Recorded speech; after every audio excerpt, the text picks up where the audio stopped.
অসম কৃষি বিশ্ববিদ্যালয়ৰ এটা অভিন্ন অংগ কৃষি বিজ্ঞান কেন্দ্ৰসমূহৰ বিৰুদ্ধে আমাৰ ঊৰ্ধ্বতম কৰ্তৃপক্ষই যি NPS আমাৰ আছিলে যিটো আমাৰ প্ৰাপ্য যি এপইণ্টমেণ্ট লেটাৰত আমাৰ লিখিত আছিলে সেই এপইণ্টমেণ্ট অৰ্ডাৰৰ যিখিনি নীতি আছিলে সেই নীতিখিনি উলংঘা কৰি আমাৰ NPS হঠকাৰী এটা সিদ্ধান্ত যিটো ল'লে NPSখিনি উঠাই দিয়াৰ ক্ষেত্ৰত তাৰ বিৰোধিতাৰে আমি 23টা কৃষি বিজ্ঞান কেন্দ্ৰৰ সমূহ কৰ্মচাৰী আহি আজি আমি ইয়াত এই প্ৰতিবাদ কৰিবলৈ বাধ্য হৈছোঁ যাতে আমাৰ যিসমূহ নিজৰ প্ৰাপ্য আছিলে যিটো ভৱিষ্যত সুৰক্ষাৰ ক্ষেত্ৰত অকল যি NPSে আমাৰ এটা ভৱিষ্যতৰ ক্ষেত্ৰত কাৰ্যপন্থা আমাৰ বা কাৰ্যনিৰ্বাহক হিচাপে আমাৰ ল'ব পাৰে গতিকে সেই NPS যাতে আমাক ঘূৰাই দিয়ে লগতে আমাৰ বিভিন্ন সমস্যা আছে যদিও কৃষি বিজ্ঞান কেন্দ্ৰসমূহে আমি দিন ৰাত কষ্ট কৰি একাকাৰ কৰি পেলাই অসম কৃষি বিশ্ববিদ্যালয়ৰ কাৰণে অসমখনৰ কাৰণে অসমৰ কৃষি ক্ষেত্ৰৰ উন্নয়নৰ কাৰণে আমি চেষ্টা কৰি আছোঁ কিন্তু এই ক্ষেত্ৰতো আমাৰ যিসমূহ কৰ্মচাৰীসকল আছে আমাৰ কৰ্মচাৰীসকলৰ ভৱিষ্যত কিন্তু একেবাৰে সুৰক্ষিত নহয় গতিকে যাতে আমাৰ কৰ্মচাৰীসকলৰ ভৱিষ্যত সুৰক্ষিত কৰে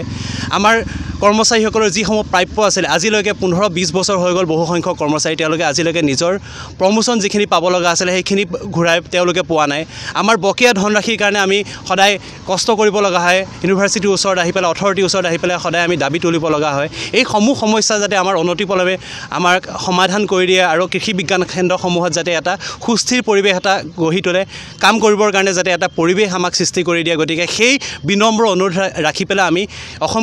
কৃষি বিশ্ববিদ্যালয়ৰ ঊৰ্ধ্বতম কৰ্তৃপক্ষৰ ওচৰত আমি আহি পেলাই কৰজোৰে অনুৰোধ জনাইছোঁ যাতে তেওঁলোকে আমাৰ দাবীসমূহ মানি লয় আৰু এই দাবীসমূহ যদি তেওঁলোকে মানি নলয় কিন্তু আমাৰ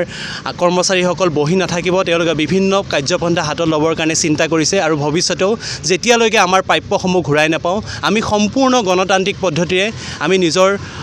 দাবীসমূহ আমি আগলৈ আগবঢ়াই লৈ যাম যেতিয়ালৈকে তেওঁলোকে আমাৰ দাবীসমূহ সম্পূৰ্ণৰূপে পূৰণ নকৰে আৰু এইখিনি ক্ষেত্ৰত আমাৰ যথেষ্টখিনি ক্ষোভো আছে ক'ব লগা বহুত আছে বহুকেইজন কৰ্মচাৰী ইতিমধ্যে আমাৰ মাজৰ পৰা হেৰাই গ'ল কিন্তু তেওঁলোকৰ ক্ষেত্ৰতো আমি এতিয়ালৈকে একো এটা বস্তুৱে তেওঁলোকক ডেথ বেনিফিট সম্পৰ্কীয় একো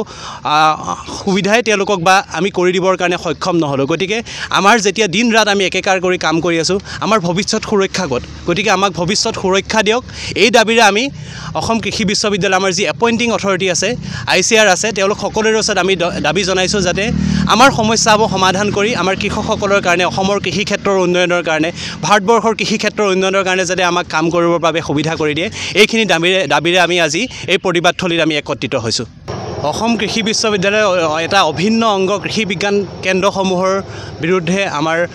ঊৰ্ধ্বতম কৰ্তৃপক্ষই যি NPS আমাৰ আছিলে যিটো আমাৰ প্ৰাপ্য যি এপইণ্টমেণ্ট লেটাৰত আমাৰ লিখিত আছিলে সেই এপইণ্টমেণ্ট অৰ্ডাৰৰ যিখিনি নীতি আছিলে সেই নীতিখিনি উলংঘা কৰি আমাৰ NPS হঠকাৰী এটা সিদ্ধান্ত যিটো ল'লে NPSখিনি উঠাই দিয়াৰ ক্ষেত্ৰত তাৰ বিৰোধিতাৰে আমি 23টা কৃষি বিজ্ঞান কেন্দ্ৰৰ সমূহ কৰ্মচাৰী আহি আজি আমি ইয়াত এই প্ৰতিবাদ কৰিবলৈ বাধ্য হৈছোঁ যাতে আমাৰ যিসমূহ নিজৰ প্ৰাপ্য আছিলে যিটো ভৱিষ্যত সুৰক্ষাৰ ক্ষেত্ৰত অকল যি NPSে আমাৰ এটা ভৱিষ্যতৰ ক্ষেত্ৰত কাৰ্যপন্থা আমাৰ বা কাৰ্যনিৰ্বাহক হিচাপে আমাৰ ল'ব পাৰে গতিকে সেই NPS যাতে আমাক ঘূৰাই দিয়ে লগতে আমাৰ বিভিন্ন সমস্যা আছে যদিও কৃষি বিজ্ঞান কেন্দ্ৰসমূহে আমি দিন ৰাত কষ্ট কৰি একাকাৰ কৰি পেলাই অসম কৃষি বিশ্ববিদ্যালয়ৰ কাৰণে অসমখনৰ কাৰণে অসমৰ কৃষি ক্ষেত্ৰৰ উন্নয়নৰ কাৰণে আমি চেষ্টা কৰি আছোঁ কিন্তু এই ক্ষেত্ৰতো আমাৰ যিসমূহ কৰ্মচাৰীসকল আছে আমাৰ কৰ্মচাৰীসকলৰ ভৱিষ্যত কিন্তু একেবাৰে সুৰক্ষিত নহয় গতিকে যাতে আমাৰ কৰ্মচাৰীসকলৰ ভৱিষ্যত সুৰক্ষিত কৰে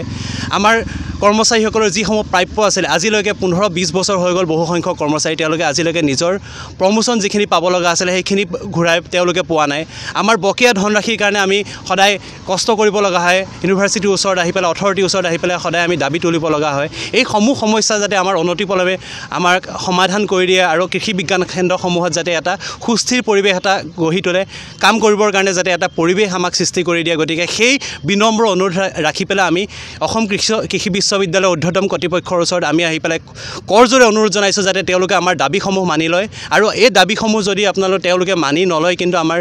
কৰ্মচাৰীসকল বহি নাথাকিব তেওঁলোকে বিভিন্ন কাৰ্যপন্থা হাতত ল'বৰ কাৰণে চিন্তা কৰিছে আৰু ভৱিষ্যতেও যেতিয়ালৈকে আমাৰ প্ৰাপ্যসমূহ ঘূৰাই নাপাওঁ আমি সম্পূৰ্ণ গণতান্ত্ৰিক পদ্ধতিৰে আমি নিজৰ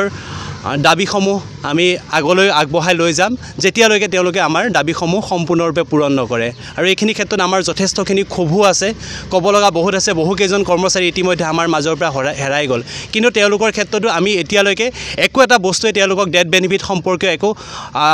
সুবিধাই তেওঁলোকক বা আমি কৰি দিবৰ কাৰণে সক্ষম নহ'লোঁ গতিকে আমাৰ যেতিয়া দিন ৰাত আমি একেকাৰ কৰি কাম কৰি আছোঁ আমাৰ ভৱিষ্যত সুৰক্ষা ক'ত গতিকে আমাক ভৱিষ্যত সুৰক্ষা দিয়ক এই দাবীৰে আমি অসম কৃষি বিশ্ববিদ্যালয় আমাৰ যি এপইণ্টিং অথৰিটি আছে ICR আছে তেওঁলোক সকলোৰে ওচৰত আমি দাবী জনাইছোঁ যাতে আমাৰ সমস্যাবোৰ সমাধান কৰি আমাৰ কৃষকসকলৰ কাৰণে অসমৰ কৃষি ক্ষেত্ৰৰ উন্নয়নৰ কাৰণে ভাৰতবৰ্ষৰ কৃষি ক্ষেত্ৰৰ উন্নয়নৰ কাৰণে যাতে আমাক কাম কৰিবৰ বাবে সুবিধা কৰি দিয়ে এইখিনি দাবীৰে আমি আজি এই প্ৰতিবাদস্থলীত আমি একত্ৰিত হৈছোঁ